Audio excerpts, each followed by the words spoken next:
a la Biblioteca Nacional de España. Bueno, no es la inauguración, es digamos el pase de prensa, luego la inauguración la tendremos con autoridades a las 12 de la mañana. Bienvenidos a la inauguración de esta exposición, Universo en Imágenes, el Esquilice Matritensis, que podremos ver aquí en la antesala del Salón de Lectura María Moliner de la Biblioteca Nacional desde hoy y hasta el 26 de octubre. Está comisariada, tenemos aquí a los tres comisarios: Manuel Antonio Castañeiras, catedrático de Historia del Arte Medieval de la Universidad Autónoma de Barcelona; Inmaculada Pérez Martín, investigadora científica del Instituto de Lenguas y Culturas del CSIC; y Estefanos Proustallis, profesor de la Escuela Superior de Conservación y Restauración de Bienes Culturales de Madrid. Muchas gracias a los tres por el trabajo realizado.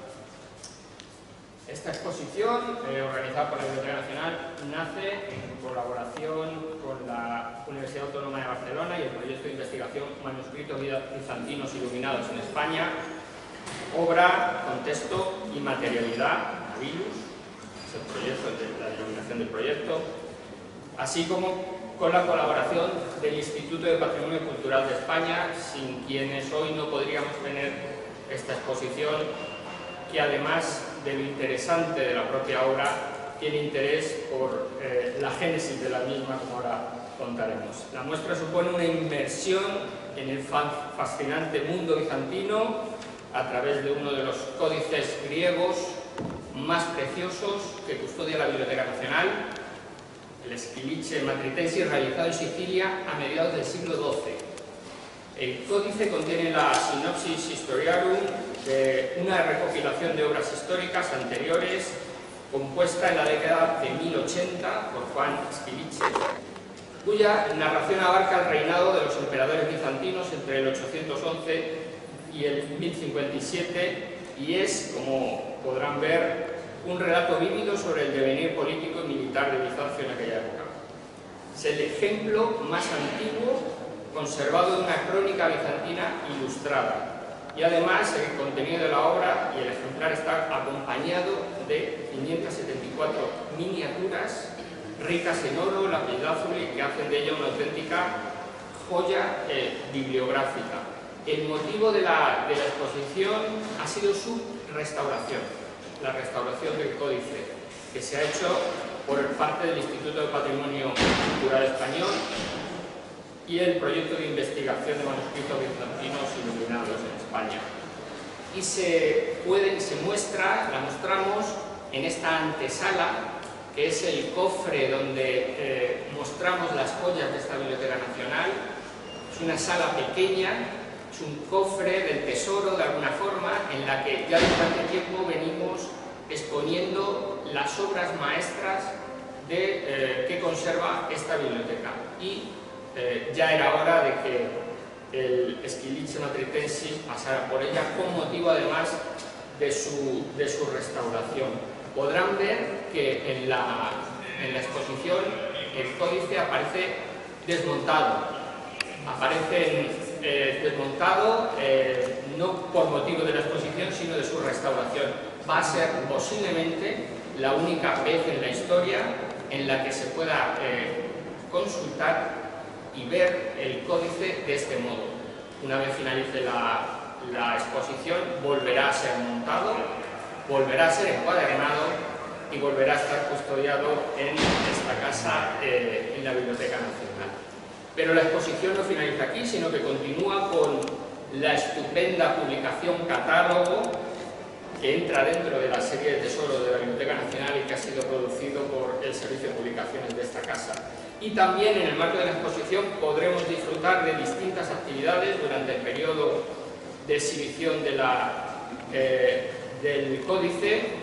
Y en primer lugar, el próximo 13 de junio tendremos el simposio Esquilice Matritensis, Bizancio y la Sicilia normanda, nuevas y viejas cuestiones sobre un manuscrito griego excepcional, cuyo objetivo será indagar sobre esta obra en concreto, así como sobre la cultura y la época en la que fue producido. Habrá más actividades relacionadas a lo largo de estos meses con la exposición y con el códice. Quiero agradecer finalmente la colaboración de la Universidad Autónoma de Barcelona, del proyecto de investigación Manuscritos bizantinos iluminados en España y muy especialmente, como he dicho antes, la del Instituto de Patrimonio Cultural de España. A continuación, los comisarios les dedicarán unas palabras y posteriormente habrá una visita guiada que realizarán ellos mismos también a la exposición. Muchas gracias.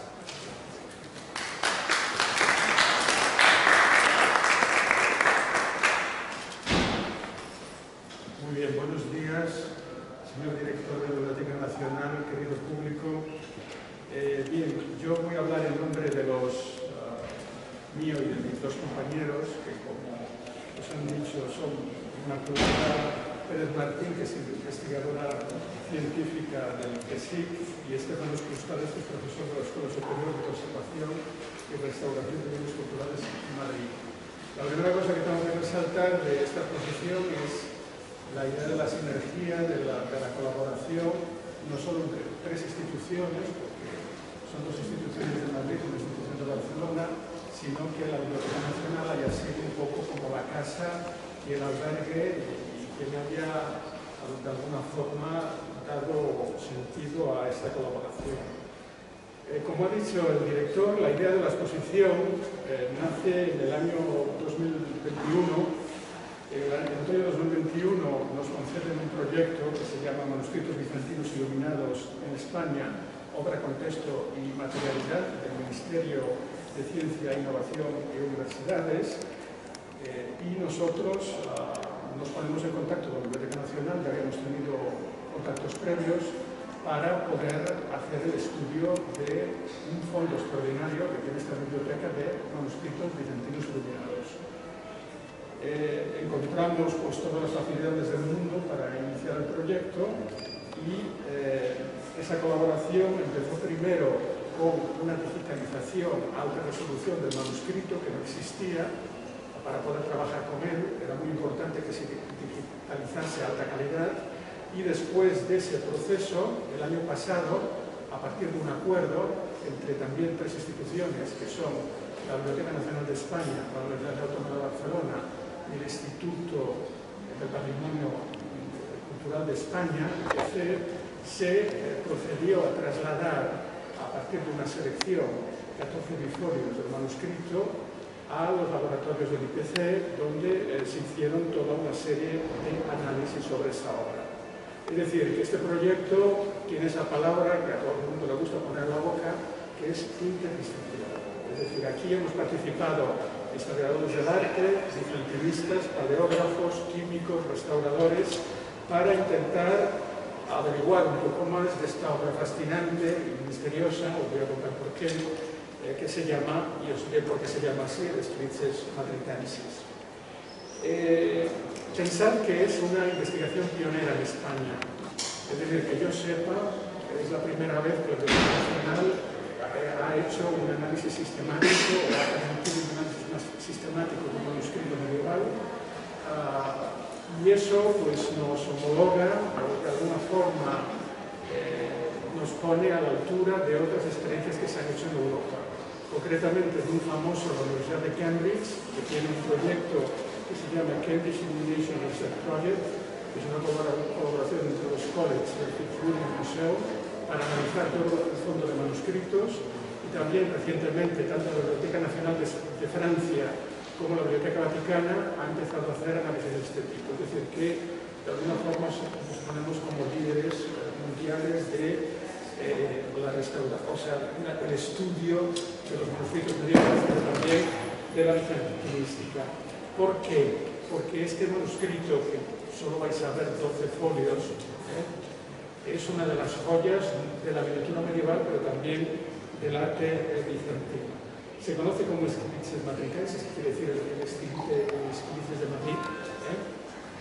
Y como dijo el director, es el ejemplo más antiguo de una crónica bizantina ilustrada. La obra, es decir, la escribió, que es Juan Estilices, la escribe en Constantinopla en la década de 1080, es decir, hace muchos siglos, pero él narra pues, las vicisitudes de la corte bizantina, es decir, militar y historia política de Bizancio entre el siglo IX y el siglo XI, pero lo extraordinario, y es por eso que llamamos la atención, y os tengo que decir que esta exposición ha generado mucha expectación, sobre todo fuera de España, es un manuscrito extraordinario, porque es un manuscrito que tiene nada más y nada menos que 574 miniaturas. Eso es extraordinario. Pero pensad que el proyecto original contemplaba 100 miniaturas más, porque no ha llegado hasta nosotros completo. Y además es, como lo vais a ver, es una historia que tiene dos lecturas. Tiene la lectura del texto, pero tiene la lectura con las imágenes. Es decir, se parece mucho pues, a lo que hoy en día podríamos llamar pues, una historia ilustrada o un cómic. Es decir, uno puede seguir el texto, pero después tiene todo un discurso con las imágenes. Y en vez de tener los bocadillos, pues tiene unas rúbricas que nos dicen qué está pasando en las imágenes. En este sentido también es pionero lo que hemos hecho, porque esas rúbricas habían sido publicadas en el pasado, pero nunca habían sido traducidas al castellano. Y ahí Inmaculada, que es una gran experta en bizantinística y iconografía, nos ha hecho la traducción en castellano. Después, el otro misterio es dónde se hizo. Sabemos que se hizo en Sicilia, a mediados del siglo XII, se hizo en un momento extraordinario de la historia de Sicilia, es cuando se está haciendo la Capilla Palatina de Palermo y la Sisa y la Martorana, el Monreal, es decir, todos estos monumentos maravillosos, es cuando se hace allí el Esquiliches. Y es una muestra de un mundo multicultural. Y esta es la primera cosa moderna que nosotros queremos dar una mirada moderna al manuscrito, porque nos está hablando de un pasado que nosotros pensamos muy lejano. Y el Esquiliches en realidad nos está hablando de una sociedad multicultural en la que convivían bizantinos, latinos, occidentales y musulmanes, en una Sicilia que era como la Nueva York del siglo XXI, de alguna forma, ¿no? O sea, Palermo era una ciudad multicultural.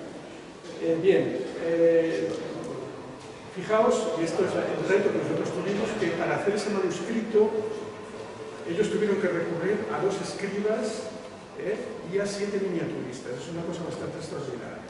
Y eso es un poco el reto, entender cómo trabajaron, cómo hicieron este proceso de iluminación. Eso tiene que ser muy complicado. Y eso lo explicamos tanto en el librito de los tesoros de la Biblioteca Nacional como en los paneles que vais a ver aquí. Cómo se trabajó, seguramente se repartieron los cuaterniones, cada miniaturista iluminó, vio un modelo, y veis que el resultado es muy distinto. Hay una parte que es arte bizantino puro y hay otra parte que son unos artistas sicilianos que están intentando copiar al arte bizantino, ¿no? Es una cosa como muy fascinante. Y después, otra de las cosas interesantes del manuscrito es que, como decía el director, es una ventana abierta a un mundo del pasado, a la infancia, a una materialidad perdida. Lo bueno que tiene este manuscrito es que no es lo que nosotros estamos acostumbrados a ver con lo que fue el Imperio Bizantino, con los iconos, las iglesias, los incensarios. Ahí vais a ver una sociedad viva, matrimonios, guerras, traiciones, conspiraciones en el palacio, yo qué sé, discursos, disputas, es decir, una sociedad súper viva, muy viva, y que va a ser una popularidad única.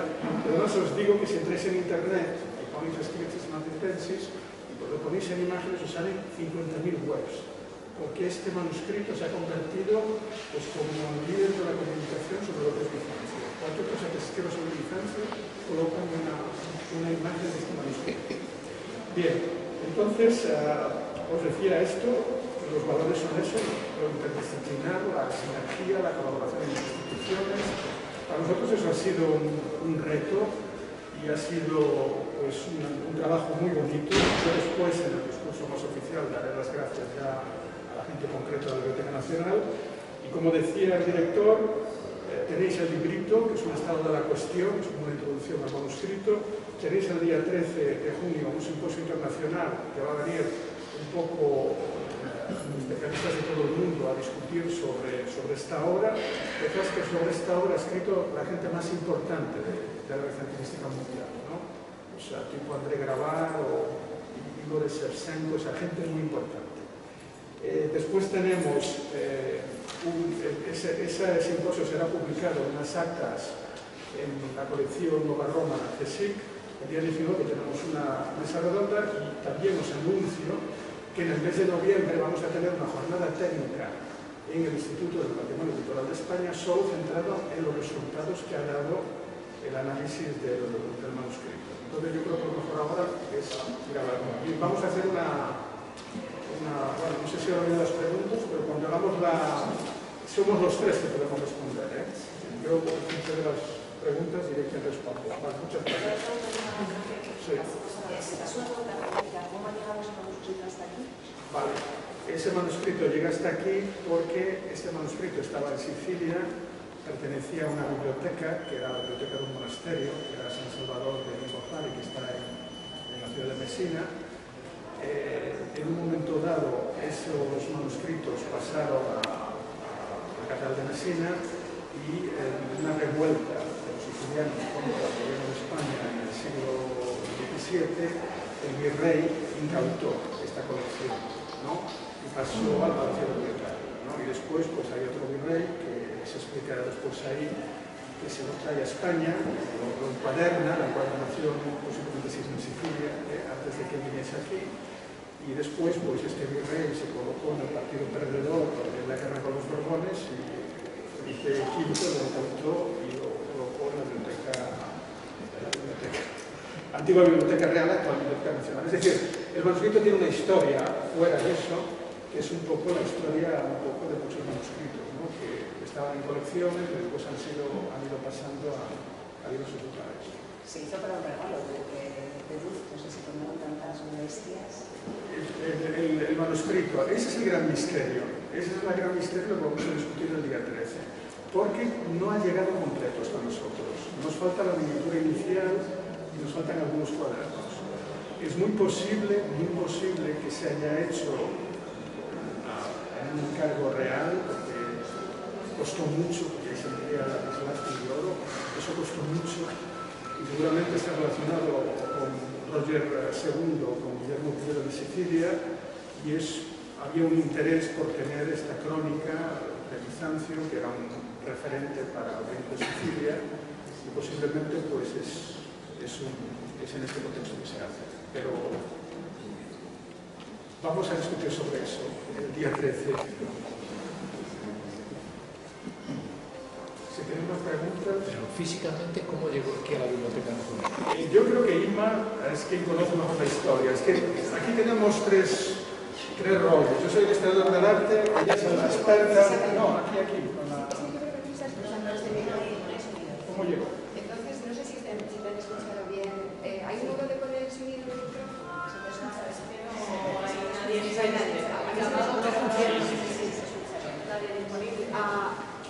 Yo quería aprovechar para decir que en España hay 1000 manuscritos griegos. Más de la mitad están en la Biblioteca Real del Escorial. Aquí en la Biblioteca Nacional tenemos 350 y otros ya están repartidos por colecciones menores.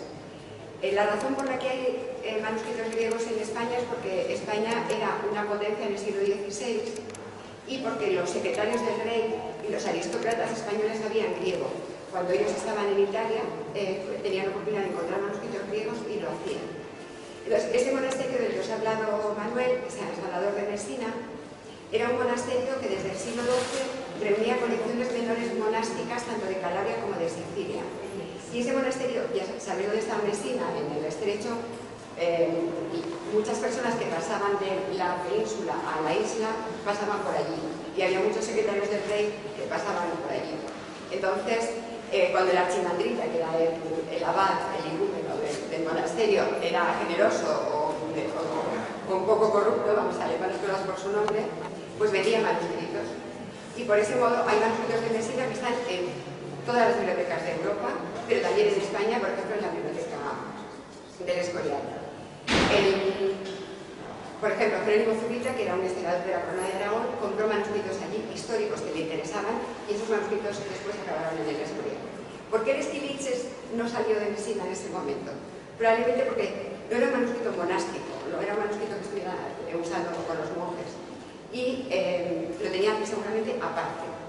De manera que ese periodo de rapiña a lo largo del siglo XVI no lo sufrió. Y cuando Carlos V decidió convertir el monasterio en una fortaleza, Los monjes se fueron con su biblioteca y con sus libros a otro edificio, pero los manuscritos más valiosos se fueron a la Catedral de Messina. Y cuando el conde de Santisteban, y entre ellos el Stilitzes, por supuesto, cuando el conde de Santisteban, para castigar el levantamiento de la ciudad de Messina, que se había aliado con los franceses en 1674, para ir acabando con el dominio español en la isla, pues quiso castigar a los mesineses. Bueno, derribó el senado de la ciudad y puso una estatua de Carlos II allí, con una lanza y matando una hidra, que era la representación de Messina, y después confiscó sus documentos y sus libros, que era un gran castigo para toda la aristocracia de la ciudad. Evidentemente les dejó sin documentación para mantener sus privilegios. Bueno, aparte de que algunos documentos eran falsos, eso los que hemos leído a Sasha lo sabemos. Pero, en fin, Santisteban no se preocupaba de los libros, pero sí que trajo los documentos a España. Esos documentos ahora están en Toledo en el archivo de la nobleza. Y, sin embargo, los libros, el duque de Uceda sí que se interesaba por ellos. De manera que cuando dejó de servir, que fue el siguiente virrey de Sicilia, cuando él dejó de ser virrey, se los trajo a España. Por eso está aquí. Luego su biblioteca fue confiscada por Felipe V y por eso ahora está en la Biblioteca Nacional.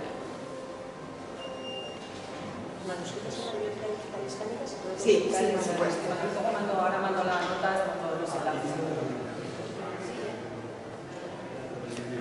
No, y hay una cosa importante, y es que durante el proceso de preparación de la exposición, como os decía, genera y ha generado mucha expectación fuera de España. Nos escribió personas relacionadas con la Universidad de Estambul, que es la COS University, y por eso vais a ver un vídeo que es una animación con música bizantina y con los instrumentos que aparecen en el Scriptures que ellos nos han dejado, los podemos exponer, y que es una cosa muy emocionante cuando lo veáis, porque es el manuscrito que se pone en movimiento. ¿El vídeo está? No lo sé, esto te lo dice... No lo sé, estamos pendientes de, porque no sabemos si permiso no estamos pendientes de descargar sonido. Pues si os parece, pasamos ya a la visita. Es que os decía que esta es una obra excepcional y sobre todo es una joya para la historia del arte, ¿no? Porque el Scriptures lo que nos muestra este manuscrito es una forma de narración que es una forma de narración que deriva de la antigüedad, ¿no? Por eso hemos puesto aquí una foto de la columna Trajana. Sabéis que la columna Trajana está en Roma y la columna Trajana antiguamente estaba al lado de una biblioteca. La biblioteca griega y romana. Estaban las dos bibliotecas y en medio de la biblioteca Trajano había hecho construir esta columna. Y en esta columna Trajano explicaba las guerras en Dacia, actual Rumanía, ¿no? La conquista. Y si os fijáis, lo explicaba a través de un rollo con historias y tal. Y entonces, el modo de ilustración del Scriptures, que está hecho en el siglo XII, responde a esta tradición que viene del mundo tardo antiguo de hacer historias, contar historias acompañándolo con textos, ¿no? Entonces, bueno, el relato, como os decía, lo hace Juan Scriptures en la época del emperador Alejo Comneno, en la corte de Constantinopla, y es una narración, para los griegos era muy divertida, porque contaba todas las vicisitudes de la corte, matrimonios, amantes, guerras, disputas, conspiraciones. Entonces tuvo bastantes copias y tuvo bastante éxito. Y entonces, en ese sentido, es una cosa muy extraordinaria el manuscrito, ¿no? Cuando lo veáis, y vais a ver que tiene un concepto muy moderno en esta cosa de que es una narración visual, ¿no? Es una narración visual que uno puede ver el manuscrito y puede a la vez estar leyendo el manuscrito. Y ¿alguna de las copias ha sobrevivido? Solo en texto, no hay ninguna copia iluminada, por eso es extraordinario. Es que no ha quedado ninguna copia iluminada. Tenemos otros dos manuscritos con crónicas bizantinas, pero que no son del texto del Scriptures, son otros textos. Pero en otros sitios sí, sí, el mismo texto, digamos. Sí, el mismo texto hay copias, hay unas 20 copias, pero no ilustradas. Este es el único que tiene copia ilustrada, por eso es extraordinario. Ima, ¿pasas tú a hablar un poco de lo de los escribas para que nos entiendan? Vale, porque la historia ya la he contado. Cómo se creó San Salvador y Ninguazari, que no es un monasterio normal, es un monasterio que, como creo que he dicho antes, tenía jurisprudencia sobre otros monasterios menores, tanto de Calabria como Sicilia, porque a veces el mar puede ser una separación, pero también a veces es una unión. Y en el caso de la cultura griega del sur de Italia, a veces es muy difícil distinguir entre lo siciliano y lo calabrés, en el modo de escritura, por ejemplo. Entonces, el Esquiliches está escrito con un tipo de escritura que se mantuvo a lo largo del siglo XII y XIII, tanto en la región de Calabria como en Sicilia. Y dentro de este contexto, que en realidad es de decadencia de la lengua griega en la población del sur de Italia, aunque se sigue hablando el griego en algunas zonas de Apulia, pero ya es una cosa muy residual que ha pasado a la escuela, ¿no? En algunas escuelas se enseña el griego, el grecánico, que es el dialecto griego del sur de Italia, de Apulia, pero bueno, para que no se pierda, pero en realidad ya la gente no lo habla. Pero en aquella época sí que había una población, sobre todo en la parte oriental de Sicilia, en la que hablaba griego. Y los monjes que habitaban estos monasterios se suponía que hablaban griego, pero eso cada vez era menos. Entonces, ¿qué hizo San Salvador? Pues el rey normando le dio el rol de garantizar el comportamiento moral de las comunidades griegas, basilianas, que solemos llamar, mal llamadas así, en esa zona del sur de Italia. Y concentró, cuando un monasterio pues, perdía la comunidad de monjes, por ejemplo, o el edificio se venía abajo, bueno, pues la biblioteca y los bienes y los monjes que quedaban se venían a San Salvador. Entonces fue un poco reuniendo las ruinas o los restos de la civilización bizantina ortodoxa en el sur, en esa zona del sur de Italia. Y entonces ha habido una gran discusión, esto ya pasa un poco a la parte más especializada, sobre dónde fue copiado el manuscrito y para quién. Hace 50 años decían que el Esquiliches era del siglo XIII, que por supuesto un manuscrito tan lujoso no podía haber sido copiado en Sicilia, parece mentira, pero ahora sabemos perfectamente que este estilo de escritura solamente se da en esta zona que os digo de los estrechos, y por lo tanto este manuscrito tiene que haberse hecho en Sicilia, ¿no? El problema viene cuando encontramos que una parte de los pintores no pueden ser sicilianos de ninguna manera, tienen que ser bizantinos constantinopolitanos, o sea, bizantinos fetén.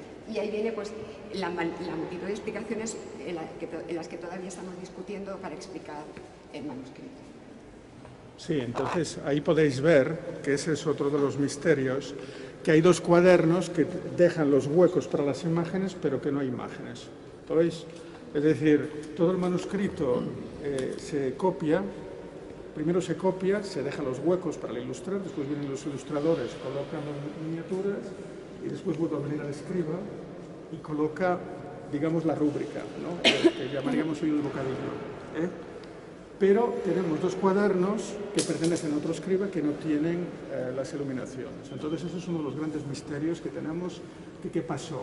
Que posiblemente dos de los cuadernos se perdieron y los tuvieron que sustituir, y cuando los sustituyeron pues ya no estaban los miniaturistas, ¿entendéis? O sea, ese es el tipo de...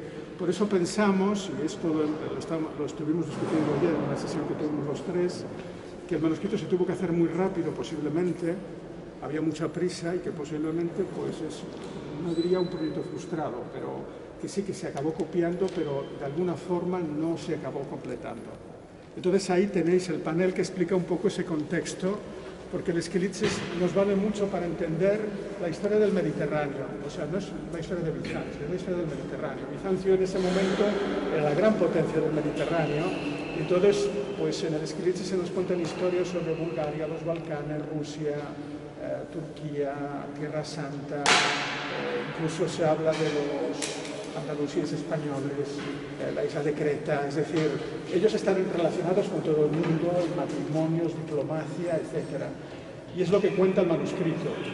Entonces, lo interesante es que se hace en un mundo, como os decía, multicultural y de mucha tradición.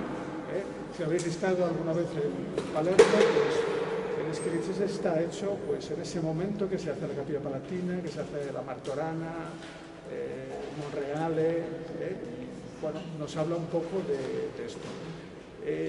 Tuvo que ser muy difícil hacerlo porque, claro, hacer más de 600 miniaturas era un trabajo y se había que hacerlo rápido.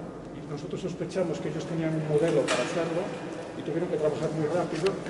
Entonces se dividieron en dos miniaturistas que venían de Constantinopla, bizantinos, muy buenos, que los vais a ver ahora, que dibujan y hacen perfecto, y 5 sicilianos locales.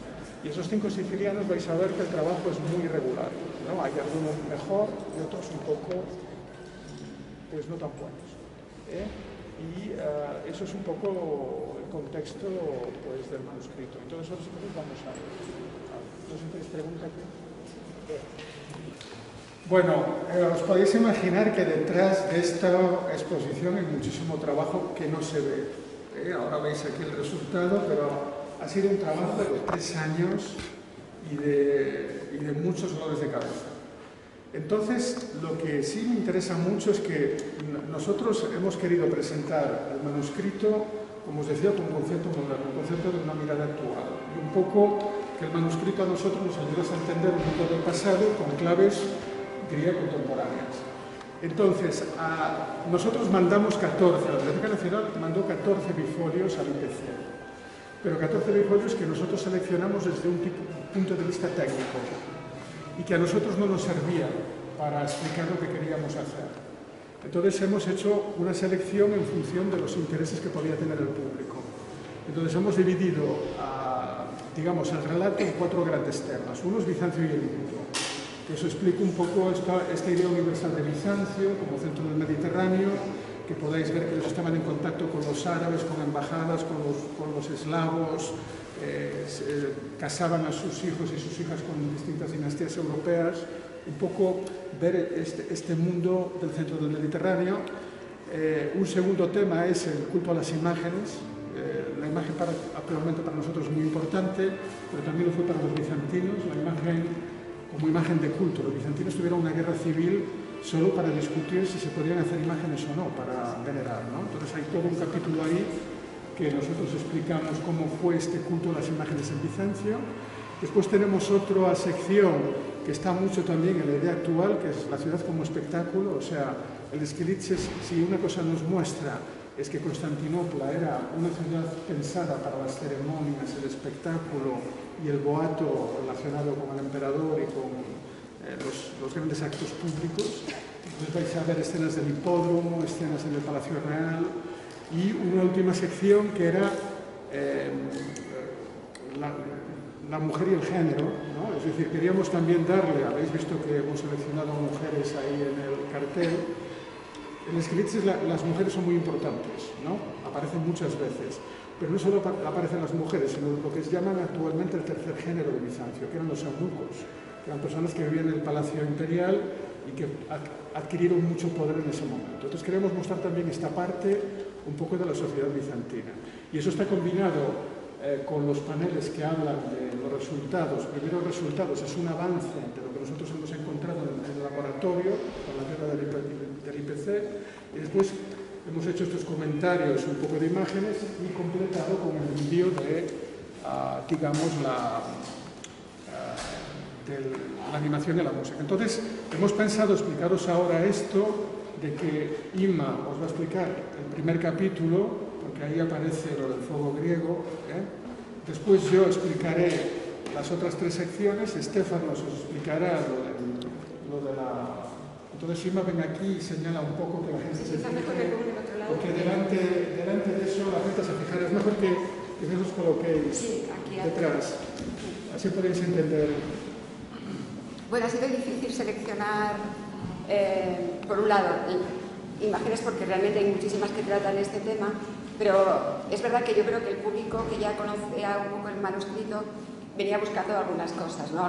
Y se iba a marchar decepcionado si no veía en persona esta miniatura que tenéis aquí, que es una lucha entre 2 barcos y uno está arrojando fuego contra el otro, ¿no? Es la única miniatura que existe en el mundo del llamado fuego griego, que era una combinación química de un producto que en contacto con el agua explotaba. Y bueno, siempre ha habido discusión sobre si simplemente era una bolsa que se tiraba, como se podía tirar desde una catapulta contra la muralla de una ciudad, o realmente habían inventado el modo de proyectar ese producto y que se incendiara sin que el barco desde el cual se enviaba eso se quemara, ¿no? Y los bizantinos lo consiguieron. Ellos conocían muy bien la hidráulica antigua tenemos muchísimos manuscritos de ingenieros de la antigüedad helenística y romana que explican cómo hacer este tipo de máquinas y entonces, bueno, pues gracias a eso se libró Constantinopla muchas veces de ser conquistada, porque, bueno, como sabéis, el Imperio Romano de Occidente cayó, ¿no?, en lo que llamamos el producto de las invasiones bárbaras, desapareció. Y sin embargo, el Imperio Romano de Oriente, que se caracterizaba por tener una lengua griega y no latina, sobrevivió. Y sobrevivió en parte gracias a esto, porque los árabes estuvieron muy cerca muchas veces de conquistar Constantinopla, los eslavos, por supuesto, también, los rusos bajaban periódicamente por el Bósforo con intención de ver si pillaban en un renuncio a los bizantinos y conseguían entrar en la ciudad, pero la ciudad aguantó durante una época muy mala en la que las ciudades antiguas desaparecieron, las grandes ciudades de Antioquía, Alejandría, desaparecieron, pero Constantinopla se mantuvo por el gran sistema de murallas que tenía y por este tipo de armas. Entonces, bueno, pues yo creo que mucha gente estará encantada de ver esta miniatura. Y esta es otra esta es probablemente la miniatura mía favorita. Es una, bueno, refleja un intercambio de embajadas entre el califa de Bagdad y el emperador de Constantinopla, que es algo que se produjo continuamente, por supuesto, durante todos los siglos en los que Bagdad fue la capital cultural del mundo musulmán. Y bueno, aquí hay para los bizantinistas es un tema muy interesante que queda reflejado en esta miniatura, y es sobre si realmente hubo una influencia del Islam en la cultura griega que hizo que esta cultura griega recuperara el interés por su pasado. ¿De acuerdo? Entonces, Bizancio, os he dicho antes que era Imperio Romano, no os he dicho, pero también hay que tener en cuenta que era ortodoxia, a diferencia del mundo occidental, que se fue separando de las creencias antiguas cristianas, ¿no? Fueron evolucionando de una manera, en fin, que los griegos consideran que no es auténtica, y también es producto de la herencia del conocimiento de la antigüedad y de la literatura antigua, porque gracias a Bizancio conservamos la mayor parte de los textos griegos que podemos leer en la actualidad. Y bueno, hay quien piensa que fue el interés de los árabes por la cultura griega, fundamentalmente por la física y la medicina, y también por la geometría y por otras ciencias, el que despertó ese interés en los propios bizantinos, que en estos siglos que llamamos oscuros, cuando Bizancio lo único que buscaba era sobrevivir en las distintas invasiones, pues digamos que había quedado un poco descuidado.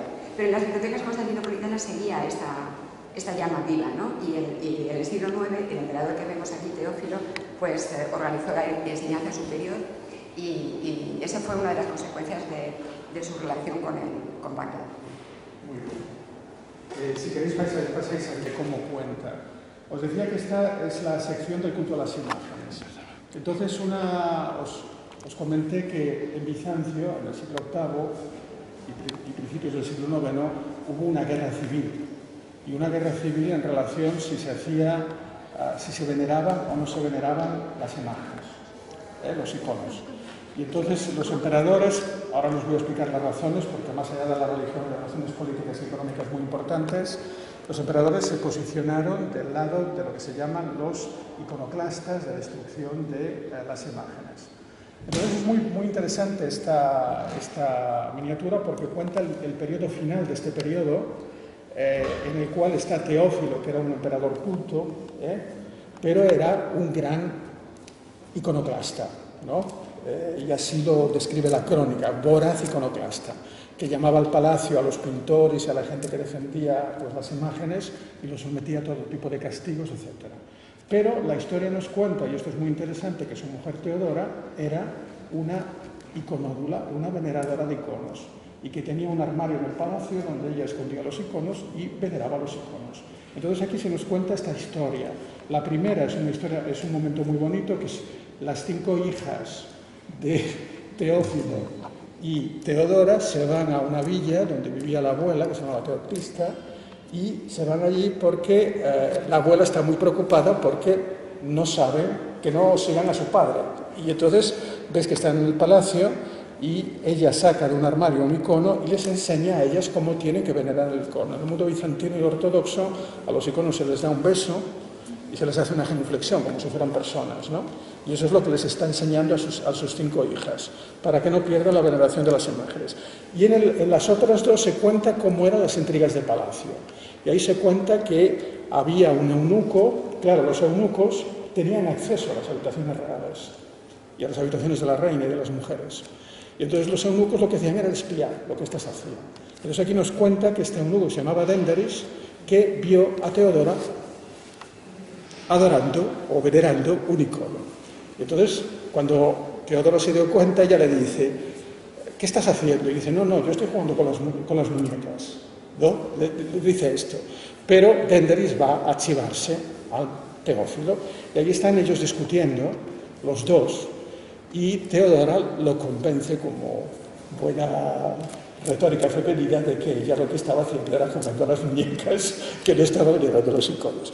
Pero veis cómo el texto, tú las imágenes que tienen estas rúbricas, te ayudan a entenderlo fácilmente sin leer el texto. Es decir, si tú sabes la historia o tú has vivido o te lo han contado, o sea, yo tengo amigos en Grecia que se saben las historias de los emperadores actualmente. Es decir, estas historias seguro que circulaban en la población, era un poco como, digamos, la prensa de la época. O sea, esas historias se conocían, con lo cual, cuando uno veía esto, pues se sorprendía.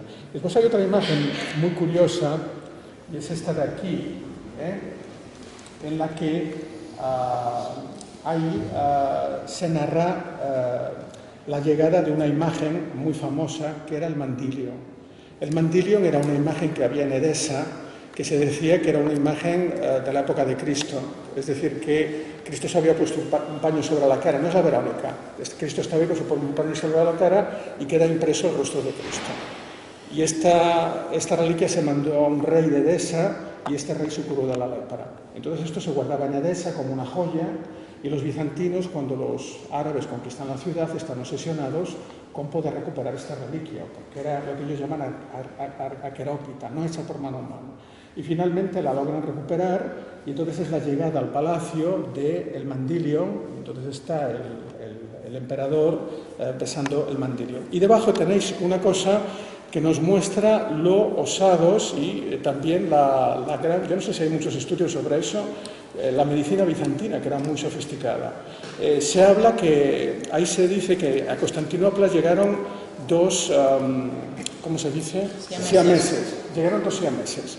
Llegaron 2 siameses, entonces en el mundo antiguo, como las tribus africanas, cuando alguien nacía con algo extraordinario, se consideraba que era una maldición, ¿no? Que traía mala suerte. Con lo cual, a los siameses se los expulsa de la ciudad. Pero los siameses vuelven, entonces hay unos doctores que hacen la operación, ¿no? Porque uno de ellos muere, y entonces para intentar que el otro sobreviva, hacen la operación. Entonces se cuenta, es lo que se narra ahí, que se está haciendo la operación, ellos tenían instrumental, porque venía de la medicina antigua griega, y separan, y logran separarlo, pero a los pocos días muere el pobre siames. Pero ahí veis un poco que es interesante, porque el Esquilitzes, claro, nos está hablando de un mundo vivo que no es solo religión, ¿no? En el cual uno puede ver un poco ese mundo tan rico. Yo ahora vería el vídeo de la Universidad de Kos, que es una universidad que hay en Estambul, y de la Fundación Kniarkos. Entonces, bueno, es una especie de animación. Eso es, por ejemplo, es el Simandron, ¿no? Sí. El Simandron. El Simandron es como en los monasterios griegos no existían campanas. Existe esta especie de tronco que se toca para cantar, para llamar a la oración.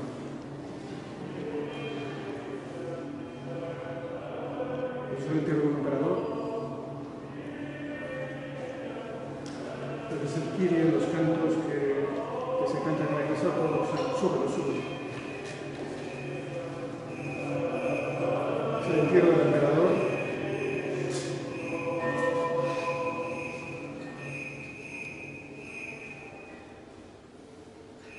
Esto es una cosa que está muy de moda en la historia del arte, que es hacer el soundscape, es decir, el paisaje sonoro.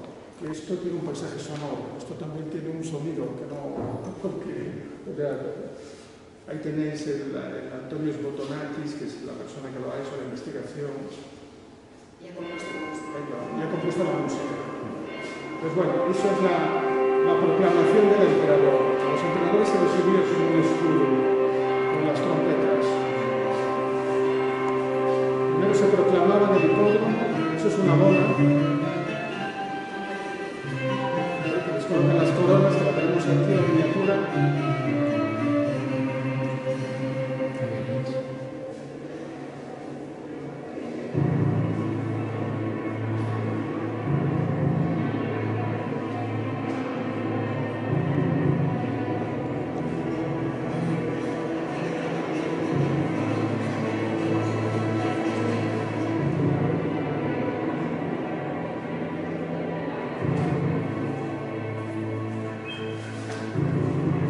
Este libro que os explico Irma, que es el fútbol griego.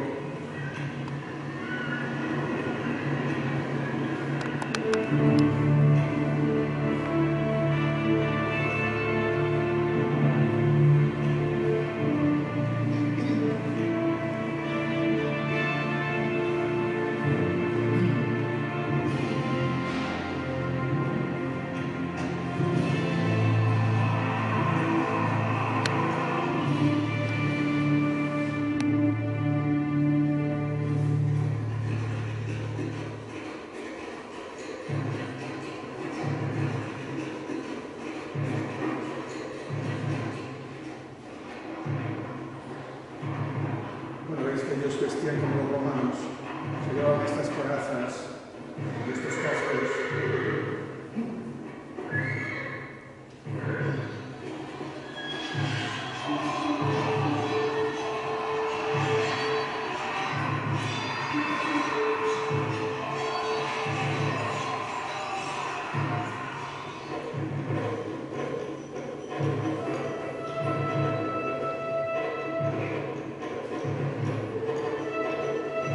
Que está hecho de frente en un escorzo.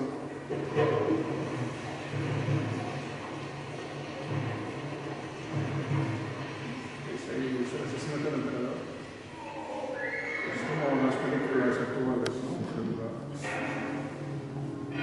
Bueno, eso es lo que es el Senado. ¿No? Si habéis estado en Roma, está el famoso Circo Romano, ¿no? Al lado del Palatino, y en Constantinopla era lo mismo, estaba el Palacio Imperial y estaba el hipódromo, donde se hacían las carreras con las cuadrigas. Y entonces había una tribuna que se llamaba Cacisma, que está representada ahí, desde el punto del emperador, veía pues esta... Y ahí cuenta una historia muy simpática, que es que los bizantinos habían capturado a un árabe, y este árabe pues era muy presumido y decía que él era único en ir con 2 lanzas. Entonces ahí narra que uno de los eunucos del emperador dice: yo a esto no puedo vencer. Y entonces lo reta y claro, el otro va con 2 lanzas, el otro va con una y gana el eunuco. Es lo que cuenta la historia. Pero lo bonito es que es una historia en la que tú puedes ver cómo eran los elementos del hipódromo, que actualmente, bueno, sabéis que queda en Constantinopla, que queda lo que era la Espina y poco más. ¿Y hasta qué época se mantuvieron las carreras de 4 horas? Esto se pone, yo creo que hasta la Cuarta Cruzada, seguramente. Hasta 1204, hasta que... O sea, en 1204 destruyen el Palacio Imperial, los cruzados, y destruyen mucho del complejo y ya no se hace. En la antigüedad tardía sí. Había en la ciudad 4 facciones, sí. Un poco como los hinchas de fútbol, como en Madrid hay 3 equipos de fútbol, pues igual, Constantinopla estaba dividida entre forofos de los verdes, de los azules y el emperador pues apoyaba a unos a otros también por razones políticas, porque claro, eran igual que pasa con el Real Madrid o el Atlético de Madrid, acaban siendo, teniendo un poder político en la ciudad y en el Estado, ¿no? Pero eso se fue diluyendo con el tiempo y cuando vuelven las competiciones deportivas, vuelven ya como justas medievales, a campo abierto, en una zona que se llama Chicanistirio, que está ya más en el Bósforo, y es allí donde pues, jugaban al polo, competían en carreras de caballos y competían con las lanzas, ya en el siglo XII. Yo, si os parece, explica un poco lo de los análisis y lo de los miniaturistas, porque vamos un poco más... Y el resultado de algo que se gestó hace año y medio, 2 años. ¿Por qué razón? para este manuscrito primero tienen que tener el soporte, los pergaminos. Hacen falta repaños, hacen falta especialistas de preparar los pergaminos. No era tan fácil, es decir, la decisión se toma y probablemente el manuscrito se ejecutaría incluso un año más tarde. Pigmentos y colorantes empleados en las iluminaciones. En este manuscrito hay un uso muy profuso, por ejemplo, del azul ultramar, que viene del lápiz lazuli, probablemente el pigmento más caro, incluso por encima del oro. Pero esto viene de Afganistán, de una zona muy montañosa. Tiene que hacer todo este viaje para llegar a Sicilia y que se puede emplear como pigmento. Entonces, como os podéis imaginar, a nivel material hay un gran esfuerzo económico y una gran preocupación por la accesibilidad de los materiales.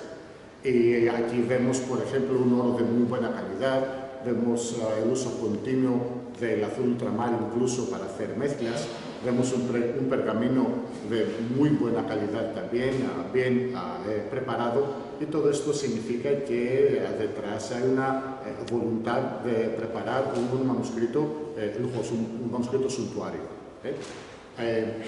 Aquí quería destacar que probablemente junto con la metalurgia en la Edad Media, la iluminación de los manuscritos es el arte suntuario por excelencia.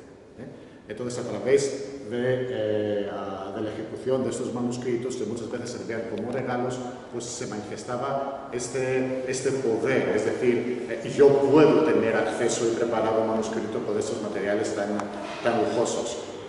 Para que os haga un símil, el Pórtico de la Gloria, por ejemplo, en Santiago de Compostela, se usa más o menos, es un poco más tarde, pero usan el lápiz lazuli de manera excepcional en unas cantidades impresionantes. Y es esta idea que hay detrás, yo puedo. Entonces, en este sentido, también la materialidad de estos manuscritos lujosos, pues hay que interpretarla también y contextualizarla con el resto de la información que podemos tener a través de este estudio interdisciplinar que se ha hecho de este códice.